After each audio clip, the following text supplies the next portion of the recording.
The Yakima River was treacherous. William Douglas' mother kept him updated of each new drowning case, and so they both decided to choose the YMCA pool for learning swimming, since they considered it as safer. But William Douglas' experience at the YMCA pool had a different story to tell. William Douglas had a near-death drowning experience at the YMCA swimming pool with none of his fault. He suffered the burn of someone else's act of foolery.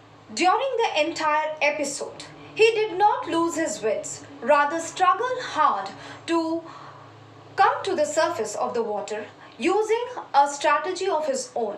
Unfortunately, his strategy did not work, and despite several efforts, he could not come on the surface of the water as per his plan. He started losing his life to death. What happened to William? How was he saved? What was the impact of the drowning experience on William's life? How did he overcome that fear? And many more we are going to learn in part 2 of chapter 3 of Flamingo Deep Water. Dear students, welcome once again on my YouTube channel House of English. This is me, Raksha Soni, PGT English, making a humble effort towards online learning. In this part 2 of chapter 3rd of Flamingo Deep Water, I am going to explain you the remaining part line by line and will provide you with word meanings and notes wherever necessary. Dear students, I had divided the chapter into 6 segments. 3 segments I have covered in part 1, and now in this part I am going to take up the remaining 3 segments. The 3 segments that I am going to take up in discussion in this part are the impact of drowning experience on William Douglas. Second segment is how he overcame his fear of water. And the last one is what conclusion did he draw out of his drowning experience and how this changed his life later. How it became a stepping stone towards success in his life. Let us start with the explanation of the second part. The next I remember, I was laying on my stomach beside the pool, vomiting. When William regained his consciousness, he remembered that he was lying on his stomach beside the pool and was vomiting. The chap that threw me in was saying, but I was only fooling. Someone said the kid nearly died. Be all right now, let's carry him to the locker room. William also heard that someone was scolding the big bruiser boy who had thrown him into the deeper side of the pool, and the boy was regretting. He replied that he was just fooling, and later he heard that the person said that the kid nearly died, and because of your act the kid had almost died. Now it's okay, fine, now let us carry this little boy to the locker room. Several hours later, I walked home. Now, several hours after that terrible episode, he could gain enough courage to walk home. I was weak and trembling. While walking towards home, he felt weak and was shaking. He was quivering. I shook and cried when I lay on my bed. He was so deeply affected by that terrible experience that he was crying and was shaking all the time while he was in the bed. I couldn't eat that night. He lost his appetite due to fear. For days, a haunting fear was in my heart. Haunting here means a repeated suffering. For days, he could feel the same kind of fear on and off again in his heart. The slightest exertion upset me. Exertion means any mental or physical effort would make him upset or would disturb him, making me wobbly in in the knees and sick to my stomach. He felt weak, he felt sick in his stomach whenever any kind of mental or physical exertion he experienced. So this was the effect, this was the immediate effect of the drowning experience on his life. I never went back to the pool. Now, because of that fear, because of the phobia that drowning experience had created in his mind, he never went back for learning swimming. I feared water, and you could see the deeper impact of it was that he started having a phobia towards water. He started fearing water. I avoided it whenever I could, and so much was the effect that wherever and whenever it was possible, he would definitely ignore going near any kind of water body. He would avoid going near any kind of water bodies. A few years later, when I came to know the waters of the Cascades, I wanted to get into them.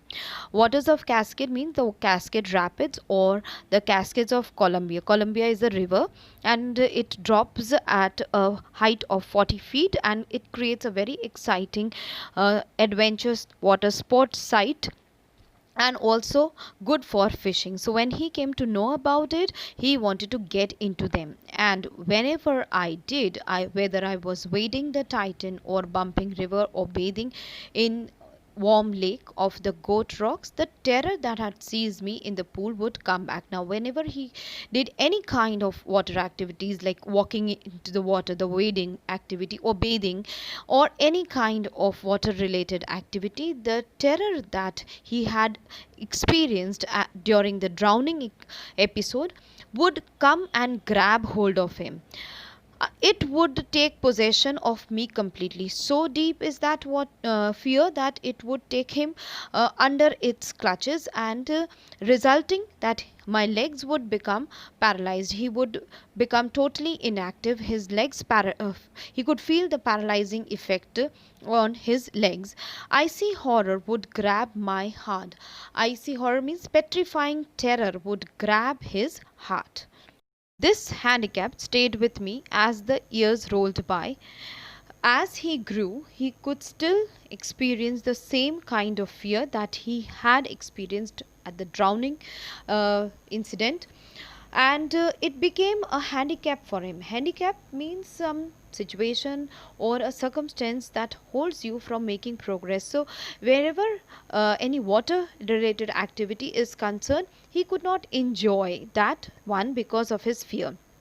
In canoes on main lakes, fishing for landlocked salmon. Canoes are small boats. So when he goes for fishing for salmon, bass fishing in New Hemisphere, trout fishing on Deschutes and Metolius in Oregon, fishing for salmon on the Columbia at Bumping Lake in the Cascade, whenever I went, the haunting fear of water followed me. So he could experience the same kind of fear at all these places whenever he went for fishing.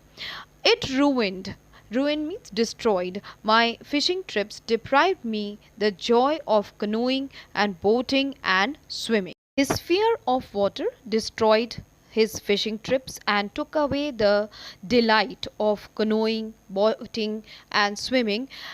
These are the water activities which he really wanted to enjoy, but unfortunately, because of his fear of water, he could not take the pleasure of any of these water activities. I used every way I knew to overcome this fear, but it held me firmly in its grip. William might have used every possible method or way to overcome this fear, but it had seized him so deeply that none of his method could work upon him, could help him get rid of this fear. Finally, one October, I decided to get an instructor and learn to swim. Finally, he decided nothing can work with this fear until he faced his fear, and so he decided to complete the incomplete work that he had left that day. And decided to hire an instructor and learn swimming. I went to a pool and practiced 5 days a week, an hour each day. The instructor put a belt around me. A rope attached to the belt went through a pulley that ran on an overhead cable. He held on the end of the rope and we went back and forth across the pool, hour after hour, day after day, week after week. So he started learning swimming. The instructor attached a rope to the belt, and with a pulley and an overhead cable, a strong rope, he used to help him go into the pool, and he would make him practice back and forth exercise. On each trip across the pool, a bit of panic seized me. Panic is fear. So whenever he went into the pool, he had that same kind of fear. Each time the instructor relaxed his hold on the rope and I went under, some of the old terror returned and my legs froze. Again, whenever he went to the pool, inside the pool, or whenever the instructor relaxed the hold of the rope, he would experience the same old terror, and this made him paralyzed. It was 3 months before the tension began to slack. It took 3 months for William to relax in the water. Under the water, he could really now feel that the tension is beginning to reduce, slack is reduced. Then he taught me to put my face underwater and exhale, and to raise my nose and inhale. So the instructor, after perfecting one piece, started with another type of exercising, that is inhaling and exhaling in the water. I repeated the exercise hundreds of times. Bit by bit, I shed part of the panic that seized me when my head went under water. So after all the practice, regular practice, hundreds of time, he started feeling relaxed and he realized that he is losing that fear. The fear is now shedding away from him. Next, he held me at the side of the pool and had me kick with my legs. For weeks I did just that. At first my legs refused to work, but they gradually relaxed and finally I could command them. And the next exercise, after perfecting inhaling and exhaling exercise, the instructor made him learn kicking with legs. Initially it was difficult, but with practice gradually he relaxed and could now command his legs, which generally used to freeze underwater. Thus, piece by piece, he built a swimmer. So, with the efforts of the instructor understood the psychology of William Douglas. So, he just made him learn the different activities of swimming in bits, in pieces, and finally he built a swimmer out of William Douglas. And when he had perfected each piece, he put them together into an integrated whole. When the instructor was confident enough that William will be able to swim now, putting together all those pieces that he had made him learn individually, he asked William to go to swim now, because he is assured that now William can swim. In April he said, "Now you can swim. Dive off and swim the length of the pool crawl stroke." So he finally, in the month of April, the instructor asked William to jump into the water or dive into the water and swim, and the crawl is a type of stroke that the swimmers do. So he asked him to go and swim across the pool in that particular stroke. I did. The instructor was finished. Now the instructor asked William to swim across the pool in crawl stroke. William did that, and now the task of instructor is over. But I was not finished. I still wondered if I would be terror stricken when I was alone in the pool. William thought that though the instructor has completed his work, made him learn swimming, but whether he will be confident enough to swim in the pool all alone, and whether he would experience the same terror that seized him, that grabbed him while he is in any kind of the water body. I tried it. I swam the length up and down. He went and did it all alone. This time, this he did all by himself. Tiny vestiges of old terror would return, and he realized that though the major terror had shed off, but still in residual elements or in very small bits, the old terror was returning, was coming. But now I could frown and say to that terror trying to scare me, "Oh, well, here's to you. Look," and off I'd go for another length of the pool. Now he had become so confident that he could face his own terror, talk to him, and he would actually feel that he's confident enough that he can swim across the length of the pool all by himself. He is not afraid of terror or that phobia anymore. This went on until July, but I was still not satisfied. I was not sure that all the terror had left. This practice he continued up till July, but still he was not confident or sure enough whether the fear had left him completely. I went to Lake Wentworth in New Hampshire, dived off a dock at Triggs Island, and swam 2 miles across the lake to Stampact Island.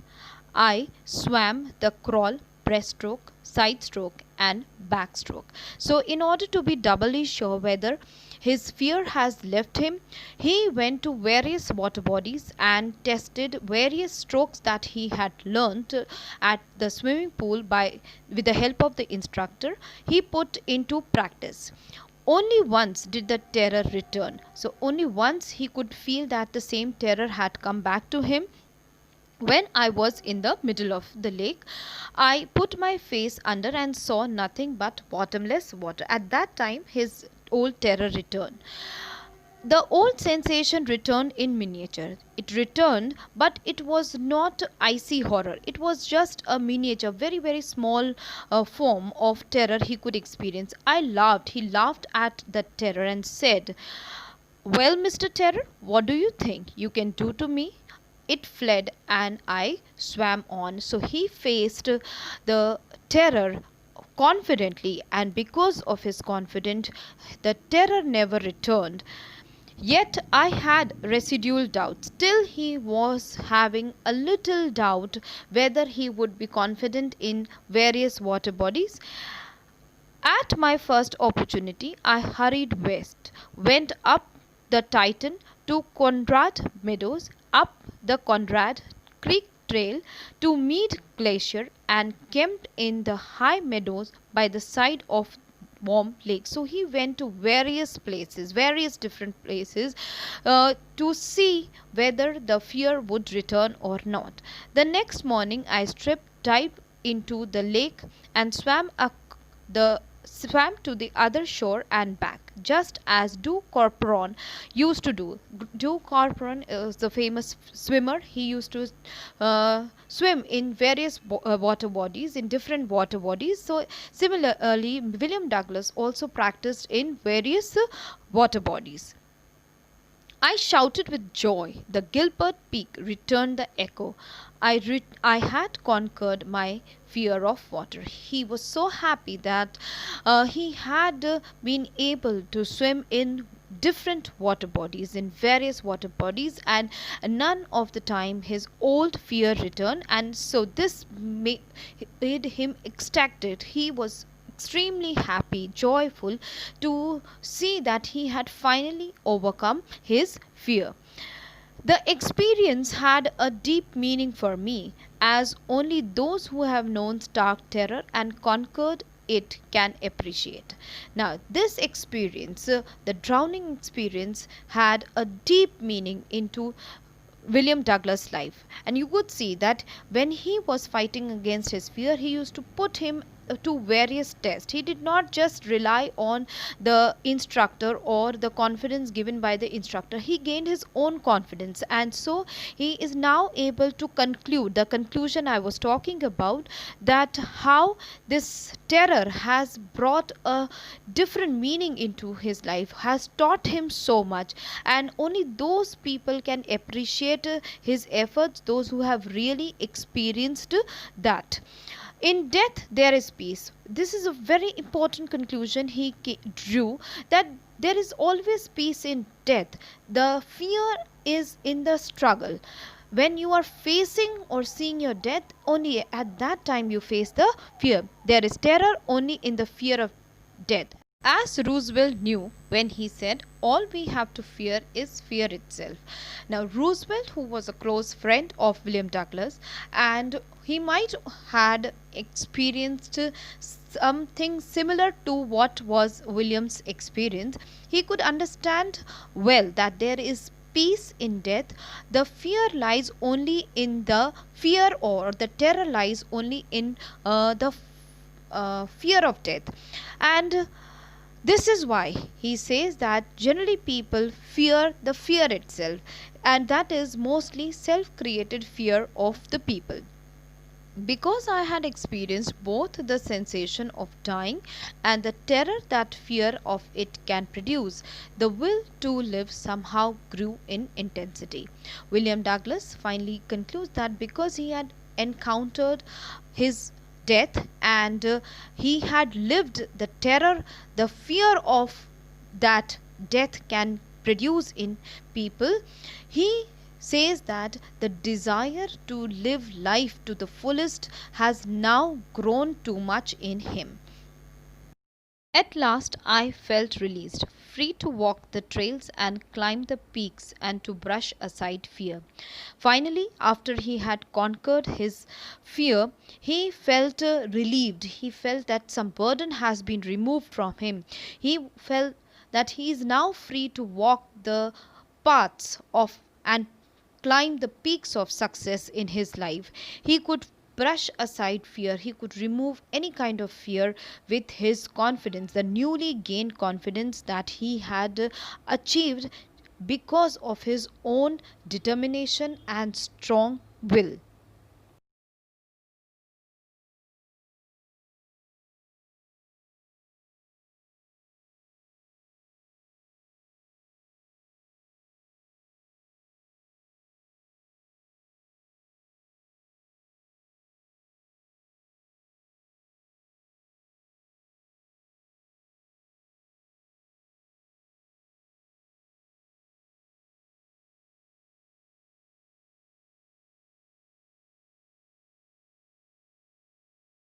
Dear students, the character of William Douglas is truly inspirational.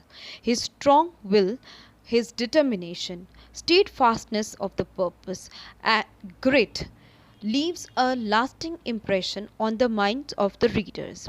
He also teaches that no external force can help you remove your own fear. You have to work hard to remove your own fear. The way he put himself into practice to see the stability of his confidence is really admiring. His conclusion from his own experience, along with its being supported by Roosevelt, says that we cannot achieve success in life until we live a life full of fears. Fear is the biggest impediment in the path of success. Let us now ponder upon the appropriateness of the title Deep Water. The title Deep Water literally means to be in trouble. The author suffered from hydrophobia, the fear of water, and was afraid of going in deep water. This phobia, which was so deep rooted that it made his life miserable for many years. Finally, he decided that he cannot live a life full of fears because this fear was withholding him from getting success in life. So, he decided to learn swimming and hired an instructor. He perfected each step of swimming and finally put him into test at various water bodies to see the stability of his skill. His grit, determination, and strong willpower, and the steadfastness of purpose enabled him to conquer his phobia of water, and finally he was able to pull out the fear of water that had deprived him the joys of life. Dear students, here we have completed one more chapter of Flamingo. I hope you have understood the chapter. In case you still have any queries or confusion, please write in the comment section and leave your remarks too. I will definitely respond to them. Thank you all for watching the video.